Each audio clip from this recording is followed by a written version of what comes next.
Hello guys, welcome back to my channel Priya's tales. Okay, ఇది vlog 2 అండి. Already vlog 1 చూడని వాళ్ళు please go back and check out my channel. ముందు రోజైతే వినాయకుడి షాపింగ్ అయింది. ఇది వ్లాగ్ 2. సో నేను బయట నుంచి వచ్చిన తర్వాత నైట్ అంటే వినాయక చవితి బిఫోర్ డే నేను ప్రిపరేషన్స్ ఏం చేస్తానో అని చెప్పి చిన్న పార్ట్గా చూపించాలనుకున్నాను. This is the before part. So actually అన్ని యాజ్ ఏ వర్కింగ్ ఉమెన్ నాకు ప్రతి ఒక్కటి మార్నింగే సెట్ చేసుకోవడం అంటే చాలా కష్టం. బట్ నేనైతే ఒకటే నమ్ముతాను, ఏంటంటే మనం ఏ పని చేసినా దేవుడికి నమ్మకంతో ఇష్టంగా కష్టం లేకుండా, అంటే కష్టపడి కాకుండా ఇష్టపడి చేస్తే దేవుడికి అది చాలా నచ్చుతుందని చిన్నప్పటి నుంచి నాకు చాలా బ్లైండ్ బిలీఫ్. సో ఇక్కడ కూడా నేను ఈవెన్ నైట్ నేను ఈ డెకరేషన్ స్టార్ట్ చేసినా సరే నేనంతా క్లీన్ చేసుకుంటున్నాననమాట. బికాజ్ చిన్నప్పటి నుంచి మా అపార్ట్మెంట్‌లో నేనుండే సర్కిల్‌లో నైటే పందిర్లవి అరేంజ్ చేస్తారు కదా! So, I don't feel it wrong. So, నేనైతే ఇక్కడ నైటే నేను బేసిక్ డెకరేషన్స్ సెటప్ చేసుకుంటాను. దేవుడికి రిలేటెడ్‌వన్నీ నేను నెక్స్ట్ రోజు మార్నింగే పెట్టుకుంటాను. బట్ ద బేసిక్ డెకరేషన్ ఉంటాయి కదా! సో, అదైతే మాత్రం నేను ప్రీవియస్ డే స్టార్ట్ చేసుకుంటాను. To make the work easy. Next day నేను ఎక్కువగా ఎగ్జాస్ట్ అవ్వకుండా ప్రేమగా పూజ చేసుకోవాలనుకుంటే బిఫోర్ డే కొన్ని పనులైతేనే నెక్స్ట్ డే మిగతా పనులు చేసి టైంకి పూజ చేసుకునేలా నేను ప్లాన్ చేసుకుంటాను. అండ్ సో ఇక్కడైతే నేను ఆల్రెడీ ఫస్ట్ మీరు చూసారు కదా, మాప్తో మొత్తం క్లీన్ చేసుకొని ఎక్కడైతే దేవుడిని పెట్టాలనుకుంటున్నాను అక్కడ. నెక్స్ట్ నేను ఈ బ్యాక్ డ్రాప్ని అయితే సెట్ చేసుకున్నాను. ఈ బ్యాక్ డ్రాప్ వచ్చేసి నేను మీషోలో తీసుకున్నాను. ఫస్ట్లో నాకు అనిపించింది క్వాలిటీ లేదు, రిటర్న్ చేసేద్దామని చెప్పి అనుకున్నాను. బట్ మొత్తం అవుట్పుట్ అంతా బయటకు వచ్చిన తర్వాత మీరు కూడా అబ్జర్వ్ చేస్తారు.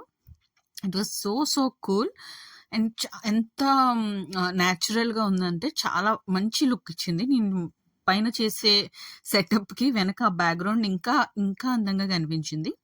సో ఇక్కడైతే నేను ఈ ఆర్టిఫిషియల్ లీవ్స్ అయితే తీసుకున్నాను. సో ఇవి కూడా నేను పొంగల్కి వచ్చినప్పుడు రాజమండ్రిలో తీసుకున్నాను.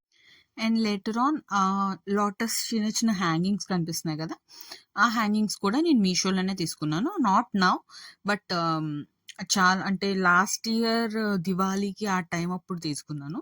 అండ్ ఇప్పటి వరకు చాలాసార్లు యూజ్ చేశాను. And first quality is very fine.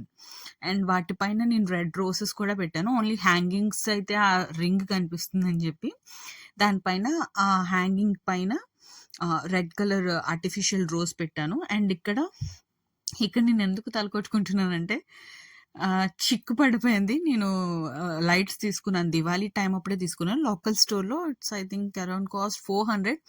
But అది ఎంత వర్తీ అంటే నేను ర్యాండమ్‌గా బర్త్‌డేస్, యానివర్సరీస్ అన్నిటికి యూజ్ చేశాను. ఇష్టం వచ్చినట్టు దాన్ని అటు పైన కిందన పడేస్తూ ఉంటాను. బట్ టిల్ టుడే ఒక్క లైట్ కూడా అదేమీ పడలేదు. And it was very good product అండి చెప్పాలి. అండ్ లేటర్ ఆన్ నేను ఆ లైట్స్‌ని ఎలా పెడితే బాగుంటుంది, ఎలా పెడితే లుక్ వస్తుందో అన్నీ చూసుకున్నాను. సో నేను ఆఫీస్ నుంచి వచ్చిన తర్వాత నాకు ఈ పనులన్నీ ఫస్ట్ బయటకు వెళ్ళి షాపింగ్ అయితే చేసాం. నెక్స్ట్ ఈ పని చేస్తున్నాం. I was very tired.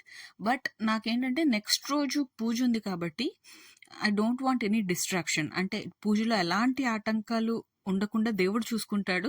But దేవుడితో పాటు మనం కూడా కొంచెం జాగ్రత్తగా ఉండాలి. సో ఏది పడిపోకుండా next I'm making sure that everything sets in it own place. ఎందుకంటే అటు ఇటు అయినా సరే పూజ చేస్తున్నప్పుడు మధ్యలో పడిపోయినా చాలా అప్సెట్ అవుతాం మనం. ఎందుకో చాలా బాధ అనిపిస్తుంది. ఇక్కడైతే నేను ఒకసారి లైట్ టెస్ట్ కూడా చేశాను. బట్ ఇది ఈస్ బేసిక్ అనమాట. ఇంకా దీనికి సెటప్ ఉంది. నేను ఎక్స్టెన్షన్ బాక్స్ కూడా ఒకటి మీషోలో ఆర్డర్ చేశాను. And it was also very good. తర్వాత ఇక్కడ వైట్ అండ్ పింక్ కాంబినేషన్లో హ్యాంగింగ్స్ ఉన్నాయి కదా, అవి కూడా నేను రాజమండ్రిలోనే తీసుకున్నాను. Very good product. నేను ఎక్కడ తీసుకున్నానో నేను తర్వాత చెప్తాను in some other vlog. So ఇక్కడైతే నేను ఎక్కడైతే దేవుడిని పెడతామో ఆ ఆ స్థానాన్ని నేను నీట్గా డెకరేట్ చేస్తున్నాను. బికాస్ ఆ దేవుడిని అయితే రేపు కూర్చోబెడతాం. బట్ ఇక్కడ కూడా కొంచెం ఈరోజే చేసేస్తే రేపు కొంచెం ఈజీ అవుతుంది వర్క్ నాకు. సో ఆర్టిఫిషియల్ ఫ్లవర్స్ అన్ని ఇలా సెట్ చేసుకున్నాను నీట్గా. అండ్ నాకేంటంటే చూసేడానికి నీట్‌గా ఉండాలి. సింపుల్‌గా ఉండాలి. నాకు దాన్ని ఎక్కువగా గ్రాండ్‌గా కూడా నేను చేయను. And I will make sure ఒకటికి 2 సార్లు చూసుకుంటాను. ఇలా ఉంటే బావుంటుందా? ఇలా ఉంటే బాగోట్లేదా? అని జెప్పి. ఎందుకంటే that will make us work easy. ఇక్కడ నేను నెక్స్ట్ రోజుకి ఏ ప్రాబ్లమ్ లేదు కదా లైట్స్ కోసం అని చెప్పి చాలా హ్యాపీగా ఫీల్ అయ్యాను. అండ్ ఇక్కడితో I'm done for today. And రేపు మార్నింగ్ లేచి నేను ఏ వర్క్ చేశానో నేను డెఫినెట్లీ అది మళ్ళీ ఇంకో వ్లాగ్లో పోస్ట్ చేస్తాను. అప్పటి వరకు keep liking my videos and share and subscribe. Thank you.